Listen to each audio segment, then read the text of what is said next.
এক সময়ের কথা। একটি সিংহিনী জঙ্গলে তার বাচ্চার জন্ম দিল। জন্ম দিয়েই সে ওই জায়গাতেই মারা যায়। তখনই ওই জায়গা দিয়ে অনেকগুলো ভেড়া যাচ্ছিল।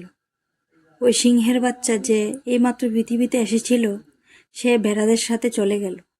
এখন সে সিংহের বাচ্চা ভেড়ার মতো বড় হতে লাগলো।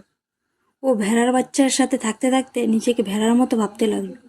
সে কখনো মাংস খায়নি, ভেড়াদের সাথে মিলে ঘাস খেতে লাগলো। ওর কোনো ধারণাই ছিল না যে একটা সিংহ কিভাবে থাকে এবং কিভাবে জীবন কাটায়। ওর এটাও জানা ছিল না যে সে একটা সিংহ, কারণ ওর চারিদিকে ভেড়ার দল ছিল আর ভেড়াদের সাথে বড় হতে লাগলো। সে কখনো সিংহের মতো গর্জন করেনি। এরপর সময় পার হতে লাগলো আর ওই সিংহের বাচ্চা একটা যুবক সিংহ হয়ে উঠল। তাকে ভেড়ার দলের মধ্যে আলাদা দেখাচ্ছিল, কিন্তু ভেড়াদের সাথে থেকে ভেড়ার স্বভাব হয়ে গেল। একদিন একটা বুড়ো সিংহ ওই ভেড়ার দলের উপর হামলা করে দিল। যখন ওই বুড়ো সিংহ ওই ভেড়ার দলের মধ্যে যুবক সিংহটাকে দেখল, তখন সে তার নিজের চোখের উপর বিশ্বাস করতে পারছিল না। সে দেখলো একটা যুবক সিংহ ভেড়াদের সাথে ঘুরছিল। সে প্রথমে কখনো এমন দেখেনি। সে এটাও ভুলে গেল যে সে ওইখানে ভেড়াদের ধরতে গেছিল। সে ভেবেছিল ওই সিংহটার সাথে কথা বলবে আর জিজ্ঞাসা করবে এটা কি হচ্ছে। ওই বুড়ো সিংহটা ভেড়া দলের উপর আবার হামলা করলো ওই সিংহটাকে ধরার জন্য। ভেড়াগুলো যখন ওই বুড়ো সিংহটাকে দেখতে পেল, তারা সবাই নিজের প্রাণ বাঁচানোর জন্য দৌড়াতে লাগলো।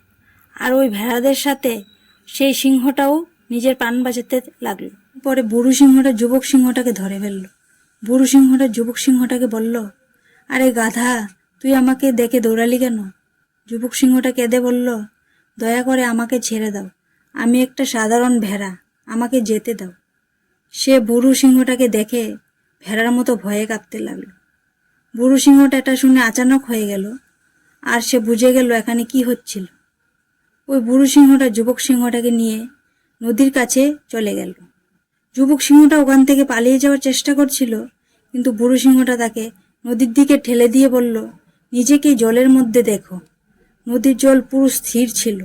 বুড়ো সিংহটা যুবক সিংহটাকে বলল কি, নিজের চেহারাটাকে নদীর মধ্যে দেখো আর আমার চেহারাটাকে নদীর মধ্যে দেখো। তোমার শরীরকে নদীর মধ্যে দেখো আর আমার শরীরকে দেখো। ওই যুবক সিংহটা ভয়ে ভয়ে নিজের চেহারাকে নদীর মধ্যে দেখলো। আর যখনই সে নিজের চেহারা নদীর মধ্যে দেখলো, সে অবাক হয়ে গেল। সে দেখলো সে একটা ভেড়ার মতো নয়, এমনকি একটা সিংহের মতো দেখতে। সে সত্যিটাকে বুঝে গেল যে সে একটা ভেড়া নয়, একটা সিংহ। আর এক সেকেন্ডের মধ্যে সে একটা সিংহের মতো গর্জন করলো। ওর গর্জনের শব্দে পুরো জঙ্গল কেঁপে উঠল। সে নিজেকে চিনে গেল, নিজের ক্ষমতাকে চিনে গেল। আর তখনই সে নিজের মধ্যে এমন একটা শক্তি অনুভব করলো যেটা সে কখনো অনুভব করেনি। তারপর সে ভাবল, ভেড়ার মতো বাঁচা সত্যি না, ওটা একটা মানসিক ধারণা ছিল। আর এখন সে সত্যিটাকে জেনে গেল। এই কাহিনী থেকে একটা ডিপ মেসেজ উঠে আসে। নিজের মধ্যে দুর্বলতাকে বার করো, যেটা আপনার মধ্যে মিথ্যে বলে বলে বসে আছে কোথাও না কোথাও। আপনি একটা বাঘের মতো যে ভেড়ার মতো ফেঁসে গেছে। আপনার আশেপাশে যত লোক আছে তারা আপনাকে এমন ফিল করাবে যে আপনি নিজের জীবনে কিছু করতে পারবেন না, কিন্তু কোথাও না কোথাও আপনি ওনাদের সাথে থেকে থেকে ওনাদের মতোই হওয়ার চেষ্টা করছেন।